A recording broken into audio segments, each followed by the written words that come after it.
which is 3 times the number that participated in the July 2006 war।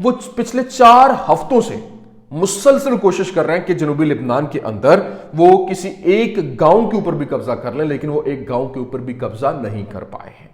اور نہ صرف یہ بلکہ جولائی 2006 کے اندر جو جنگ ہوئی تھی اسرائیل اور لبنان کی، اس میں جو حصہ لینے والی جو فوج تھی اس کی تعداد سے یہ 3 گنا زیادہ ہے، لیکن اس کے باوجود ابھی تک وہ قبضہ کسی ایک گاؤں کے اوپر بھی نہیں کر پائے ہیں۔ پھر آگے سنیے، ابھی یہ تو ان کی جانب سے ٹھیک تھا، اب دوسری جانب لبنان کی جانب سے جو حملے کیے گئے اور لبنانی مزاحمت جو ہے وہ میدان میں آئی، اس حوالے سے ٹائمز آف اسرائیل رپورٹ کر رہا ہے۔ ٹائمز آف اسرائیل نے بتایا drone hits Nahariya, RDF wants Lebanese to flee Baalbek as US mediators had to reach her۔ پھر آگے اس نے کیا کہا، IDF probing why radar didn't pick up UAV before a reported strike on aviation plant, 2 hurt by rocket in Metula, Biden and Vice McGurk Hocheston set to push ceasefire proposal۔ اب ایک بڑی important بات یہ ہے کہ جو اس وقت drone ہے وہ نہاریہ سے ٹکرائے، اور نہ صرف یہ بلکہ IDF نے کنفرم کیا اور بتایا کہ یہ جو حملہ ہوا ہے ریڈار نے ان کو ڈیٹیکٹ نہیں کیا، ان کے ڈرونز کو، اور وہ جو ان کا ایویشن پلانٹ ہے اس کو انہوں نے اڑا کر رکھ دیا ہے، اس کو ہٹ کیا ہے۔ اب وہ جو ہٹ ہوا ہے جس نے میٹولا کے اندر راکٹس وہاں پہ جا کے ہٹ ہوئے، اور وہاں پہ ایک ظاہری سی بات ہے جب راکٹس ہٹ ہوں گے تو تباہی تو ہوگی، لیکن یہاں پھر ابھی جو کوششیں ہو رہی ہیں ہوچسٹن کی جانب سے بتایا جا رہا ہے کہ وہ ایک سیز فائر پروپوزل جو ہے وہ تیار کریں اور جلد جنگ بندی کی طرف جائیں گے، لیکن یہاں ابھی جو بتایا گیا کہ کوششیں ہو رہی ہیں کہ اس کو جنگ بندی کی جائے، لیکن آج جو حملہ ہوا ہے لبنان کی جانب سے اس نے تو پورے کا پورا سلسلہ ہی بدل کے رکھ دیا ہے۔ اور a drone fired from Lebanon hit an aviation plant in northern Israel and Israel warned residents of a Hezbollah stronghold deep inside Lebanon to flee ahead of airstrike as Israel and the terror group continued to trade blows ahead of the arrival of seniors officials of US hoping to halt the deadly fighting۔ مطلب وہ واضح طور پر بتا رہے ہیں کہ کہاں کہاں پہ انہوں نے جو ایویشن پلانٹ ہے جب اس کو ہٹ کیا ہے تو وہاں پر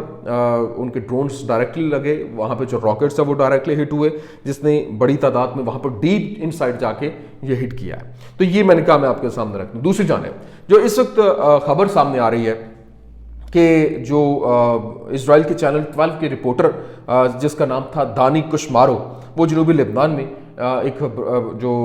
براہ راست کوریج کر رہا تھا، اور وہ وہی شخص ہے جس نے غزہ میں فلسطینی صحافیوں کے بارے میں اپنے فوج کے بیانیے کی تشہیر میں حصہ لیا، اور اس کا ہر الزام جو ہے وہ اعتراف جرم ہے۔ لیکن اسرائیل کے چینل 12 کے نمائندے نتزان شاپیرا جو کہ جنوبی لبنان میں حزب اللہ کے ساتھ لڑائی میں زخمی ہوا ہے، اور ان کے صحافی جو ہے وہ سپاہی کا کام بھی کر رہے ہیں، اور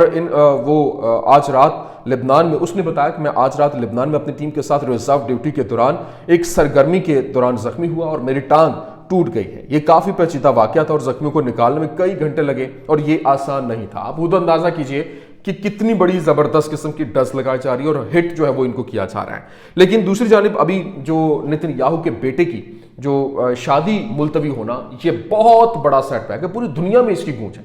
کیونکہ اس وقت وہ دوسرے گھر کے اندر آپ چراغ بجھائیں اور اپنے گھر میں چلائیں، یہ بھی مقافات عمل تو پھر ہوگا۔ لیکن یہاں پر میں آپ کو بتاؤں کہ ابھی جو اسرائیلی براڈ کاسٹنگ اتھارٹی ہے اس کی جانب سے رپورٹ کیا گیا، بتایا گیا Netanyahu intends to postpone his son Avner's wedding due to fear of Hezbollah drones. مطلب یہ جو اسرائیلی اتھارٹی ہے، اسرائیلی براڈ کاسٹنگ اتھارٹی، اس کی جانب سے بتایا گیا کہ نتن یاہو جو ہے اس نے اپنے بیٹے ایونرز کی شادی اس کو پوسٹ پون کر دیا ہے۔ کیوں؟ کیونکہ حزب اللہ کے ڈرون کا خطرہ ہے ابھی، جس کی وجہ سے جو آرمی چیف ہے ان کا، اور اس کی جانب سے باقاعدہ طور پر کہا گیا کہ آپ شادی کرو، سیکیورٹی دینا جو ہے وہ ہمارا کام ہے، ہم سیکیورٹی دیں گے، لیکن وہ معاملات نہیں بن سکے، جس کی بنا پر جو ہے وہ شادی اگلے مہینے 26 نومبر کو ہونی تھی اور اس کو پوسٹ پون کر دیا گیا ہے۔ تو یہ جناب والا یہ ہے وہ پار جس کو لے کر حزب اللہ یہ جو ریزسٹنس جس طرح سے میدان میں اتری ہے اور وہ زبردست قسم کے حملے کر رہی ہے۔ ابھی جو اپوزیشن لیڈر ہے لیپڈ شائر، اس نے اعتراف کیا کہ کتنی بڑی تعداد میں جو سپاہی ہیں وہ ڈسیبل ہوئے ہیں، اور پھر نہ صرف یہ بلکہ آگے بڑھتے ہوئے دیگر جو ان کے اپنے وزیر ہے، وزیر خزانہ بیزلال سموٹرچ، اس کی جانب سے بتایا گیا کہ کتنے لوگ جو ہے وہ مارے جا چکے ہیں۔ تو یہ خوف کی فضا اب بڑھتی ہوئی دکھائی دے رہی ہے اور جنگ بندی کی طرف معاملات جو ہے وہ لے کر جانے کی کوششیں ہو رہی ہیں۔ لیکن ابھی